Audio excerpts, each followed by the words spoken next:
this beautiful film. Thank you.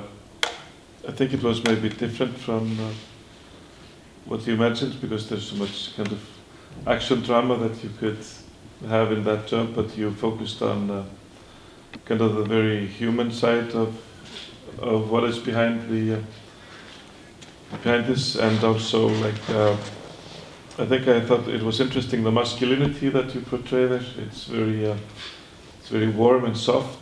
And can you tell us like about your intentions and like what you were thinking when you made this film? Well, first, thank you for staying. It's really exciting to show the movie. So far, it's like when I was watching, I was imagining what they think, not also about the movie, also about how is Chile and the problems we have, you know. Yeah. And well, the beginning of the movie, this movie, I think this is my fourth movie, but I think it's the first one I really wanted to make when I started making movies, because I always wanted to be close to fire. Every time you look, when you're like in a barbecue and you start looking like this element moving, you get completely stuck, you know. So then I realized how can I follow and which are the consequences of this element in the Chilean society. And this is how I get into Valparaíso. Like I did a research around my country, and then I realized Valparaíso, the city where Pope Francis and I follow all this conflict, they have like a mythological relation with fire even before it was colonized. The name of the previous name was Alimapu, which burns like burn land, because even with the old tribes, every time they make it like a small fire, because of the cliffs and the wind, the place every time get burned. You know? So in the 19th century, when the city started getting colonized, because Valparaíso started being like the biggest port before the Panama Channel was open, it was full of colonies of every European country. So this is like what happened 170 years after with this company, and then was impressive to see they have the same story. And then I live in Valparaíso, so I shoot this movie like 4 years, something like this. I moved to this city, and it was really impressive to talk to see people and to talk to everyone, and to see like everyone has a story with fire, like they got their house burned, or the brother or the grandmother, you know. So it was really interesting to see how the fire, it was in the middle of everything. Can you hear me? Yes. One question maybe. These fires are not abnormal then? Are they worse because of climate change, or is this like a normal situation that people have lived with for hundreds of years? Every year is worse. Every year is worse. Maybe the movie. The thing is, the movie don't want to be so specific about this issue, but the thing is, like the monoculture of eucalyptus is completely destroy the native forests of Chile, and also with the climate change, like it's like a box of how you call this, the matches. You know, now Chile like it's completely dry, and this year was the biggest fire we had, and it was in the same place this movie was shot. And because usually you saw in the movie like the death of a couple of old couple die in this movie, you know.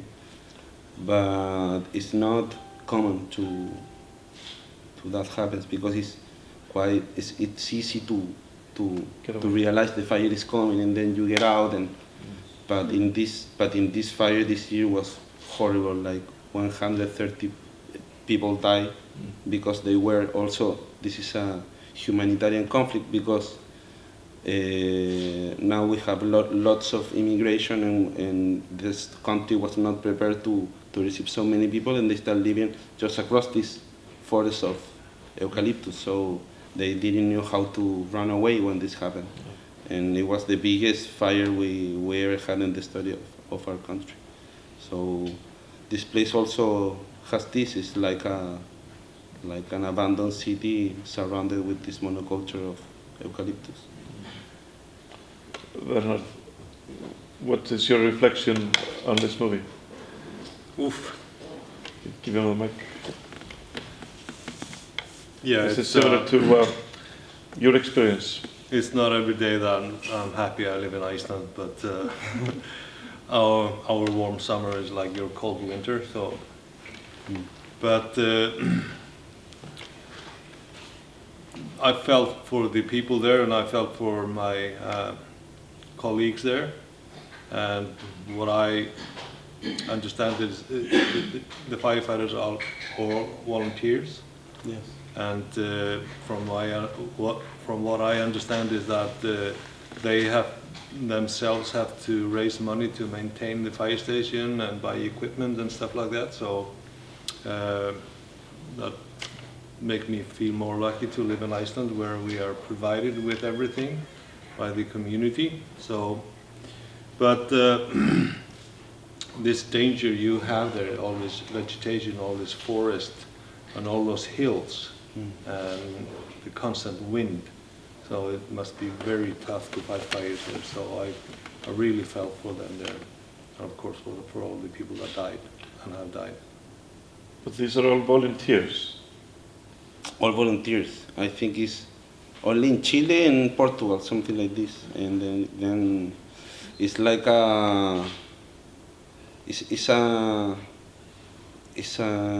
it's tricky how they structure firesmen, because it's a really important and complex issue into Chile, but they want to keep being volunteers, and they're super strong, and they don't want to change that, you know. I think. But I think it's they are not going to be too many years more like volunteers, because now I think it's the biggest problem we have in Chile right now.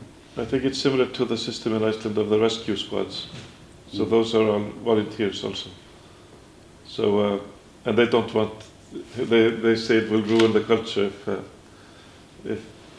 Yeah, because I think being volunteer and feel like a hero is very connected, you know. And when you have like, this is my theory, and when you have like 170 years of this, is completely into the culture of the Chilean firemen. It's like you cannot just break like this. And I think all generations are more into still being what is it? Sorry. Well, yeah. But new generations, they want to be professionals. This is what I want to say. New generation, they would love to not study, you know, like economics at the half of their time, like being like taking all their time to put everything into the fire station, you know. So that was also very interesting also. And the 100% of firemen in Chile are volunteers. Wow. Þorgerður, your reflection on this film? Well, first of all, I thought the shots were very beautiful and also very terrifying with all of the fire. And then I thought of an art piece by Lóa Hjálmtýsdóttir, which says, "Society is held up by a few extremely tired people," and I could feel that the man there, he was doing everything, organizing the training, making space for the woman to change clothes. Then he comes home and plays video games, and then he goes back to work, and then they are asking him, "Are you running again for next term?" And he was like, "I am so tired, I just want to rest." But he feels like, who is going to do it if I don't do it? And I felt that as an activist, that a lot of things in society is something we want to be done, but we don't know who should do it. And there's a few people doing a lot of very important things.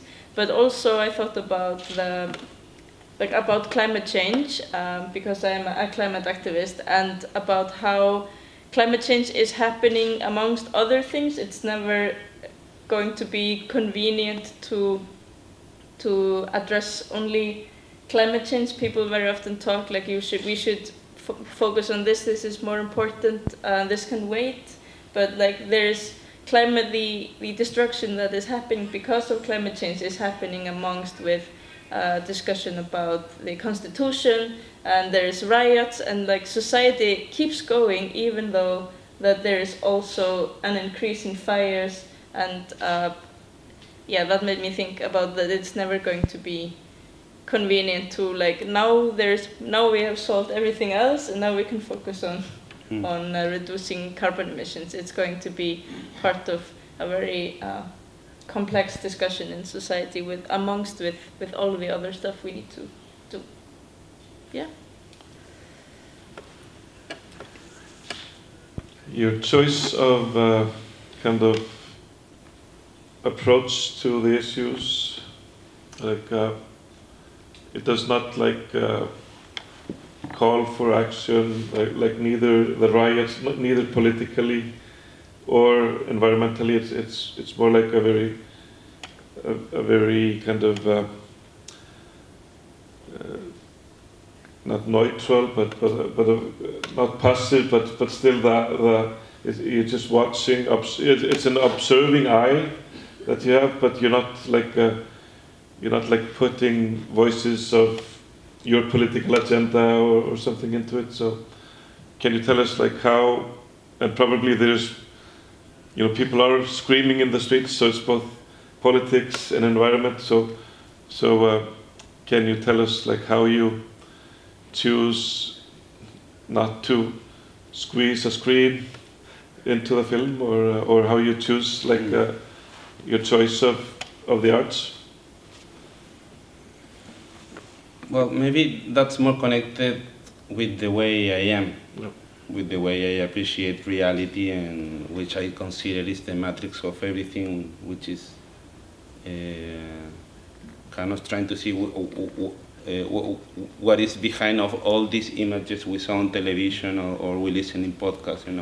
I just wanted, when I decided to make this movie, it was about curiosity. I wanted to be there and to see how it is. And I think what may be similar of the rest of my movies is my technique, because in the way I shoot movies is me and my camera, But what I try to do is to disappear, and this is the moment when I start feeling magic, because they forget about me and I feel this is life. It was a little bit about that, about feeling this is alive. Then at the beginning you have a script, but then when you start, I remember, as I told you, this is the first movie I always wanted to make. Like, I really wanted to be inside of fires, and then I started understanding many layers of what this means, But the day we received the funds to make this movie and everything, and we planned to shoot this movie in October 2019 in Chile, and it was the same day Chile explodes in terms of socially, because the riots start for 6 months, and then the pandemic, and then everything changed. So then I started seeing the fire, and everything got burned also. Valparaiso got burned completely, the city.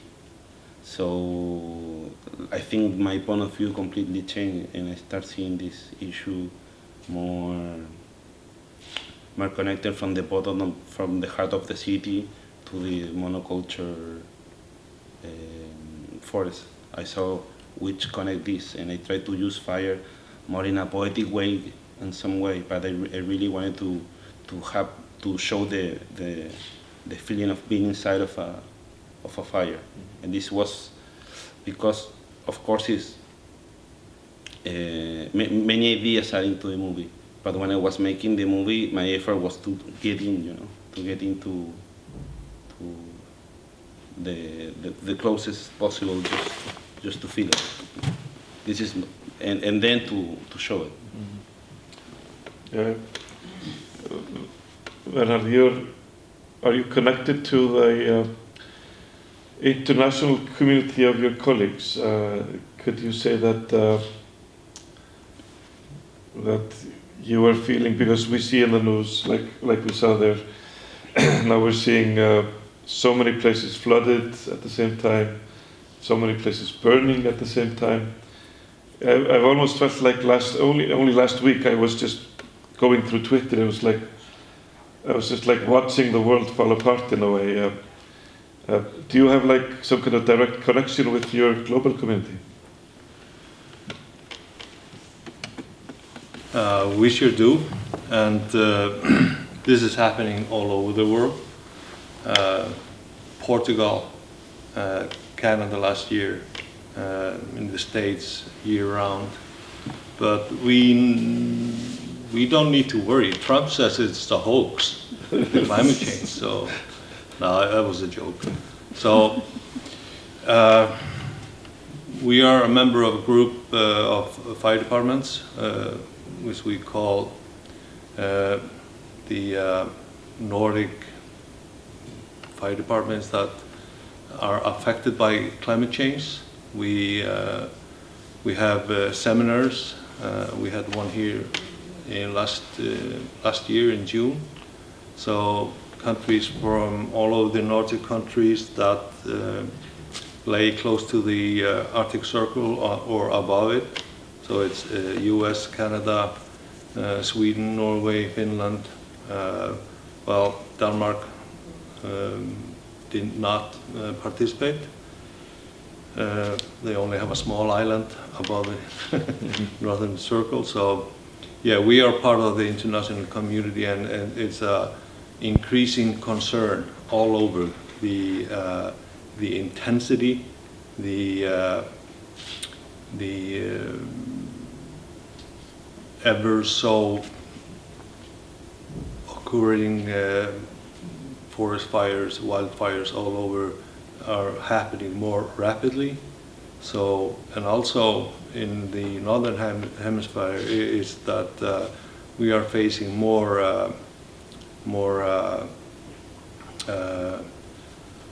avalanches, more de-icing of the mountains, with the cliffs come tumbling down and all that. So we are aware of the increasing danger that goes with it, and it's affecting more and more people every year. And I just wanted to mention that the feeling of firefighters came across in your movie, the feeling of brotherhood, the feeling of belonging, the feeling of your obligation and duty to do your job to save your fellow citizens. And it came across very well in your movie. So, and also you portrayed the daily life of a firefighter in your city, and it almost,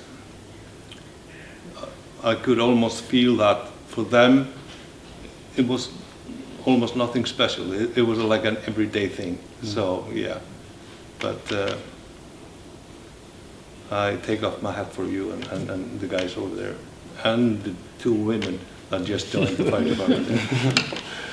Is there anybody in the audience that wants to add to the discussion?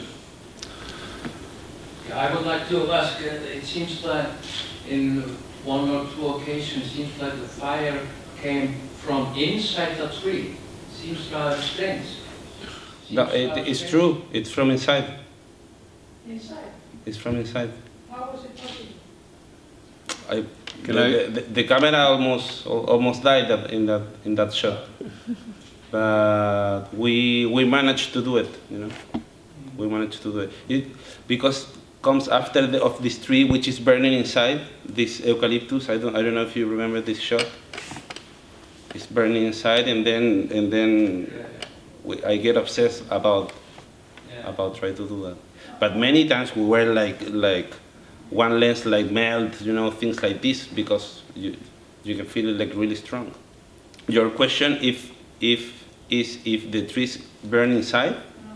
Yeah, burn inside, and then the roots burn, and then the roots connect under the floor, and then start like the other trees start burning like this.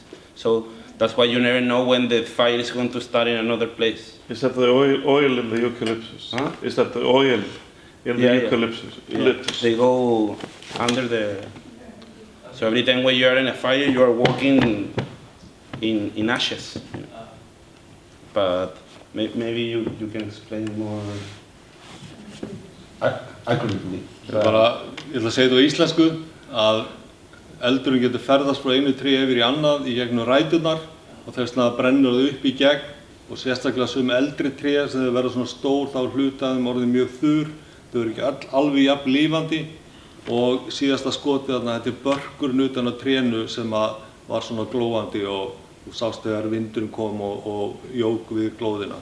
Þannig að þetta er bara ytra borðið þannig að þetta eru eldurinn er búinn að geysa þarna í gegn. Sorry for the Icelandic. More questions? What special training did you have as a cameraman to get so close to the fires? You saw how precarious was everything. So it was like 3 days of, and then I had a jacket, and I feel I was a fireman. You know? That's why it was like a free pass of every fire. You put that jacket, and then they said, because everything is cut, but they see you with the jacket, and then they said, you go. But the thing is, I was always with the fire company. So my limit was them.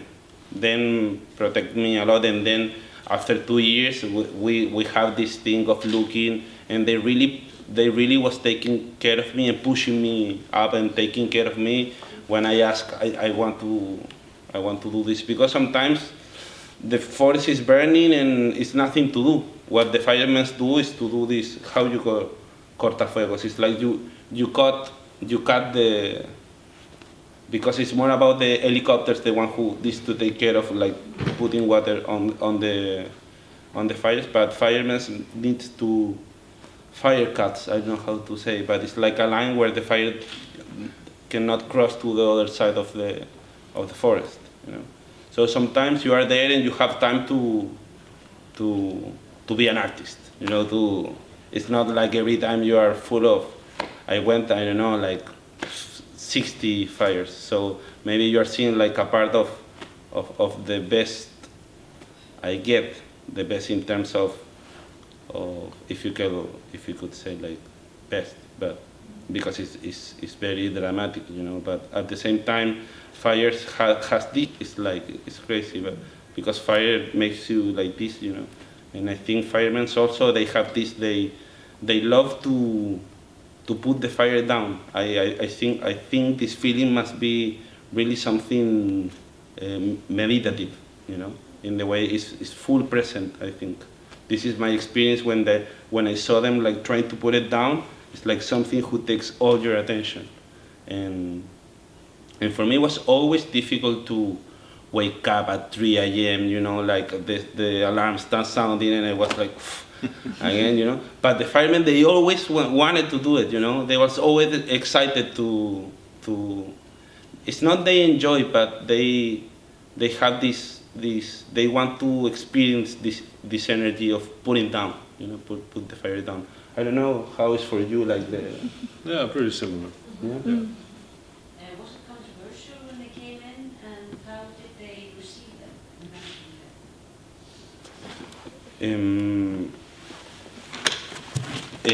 For the old ones, yes, because this community is like a club, you know. All you are for the rest of your life, you are part of them, even if you are not put fires down. So the old ones, like I'm talking, like people from 90 years old, they were completely against, you know. And then you have the young ones, and the young ones start at 12. They start, and they prepare for years, and then they are 18. And I think this was something everyone was asking, and it was completely absurd. And then for me it was really nice, and the moment I arrived, the captain okay, we are going to do this, you know, we cannot keep doing this. So I was not prepared. In my mind, I wanted to approximate to to a little bit like the connection of patriarchy and this old association of men, doing this, but at the same time doing like super sweet things, this relation with the dog and the relation they have with them. For me, this is what really something I wanted to put into the movie and to cut with the energy of fire. This is like, for me, the biggest engine of the movie. When I thought about making this movie, I thought about this break of energy, And for me, like when the captain told me he wanted to do this, for me was okay. I need to take it. I need to take it. I need to put it. To follow it's a difficult movie to make because it was the pandemic in the middle, So it was really difficult to follow narratives. But it was something this happening to the process. Thank you very much. Thank you. Thank you all for coming and the panel. And I hope you enjoy the other films that come, and I hope you enjoy your first trip here to Iceland. Yes, this is my first day, so see you around. If you want to keep talking, we can talk during these days. Okay. Also, we have another screening Thursday. Okay, another screening Thursday. Yeah. So tell your friends to come. Yeah, please.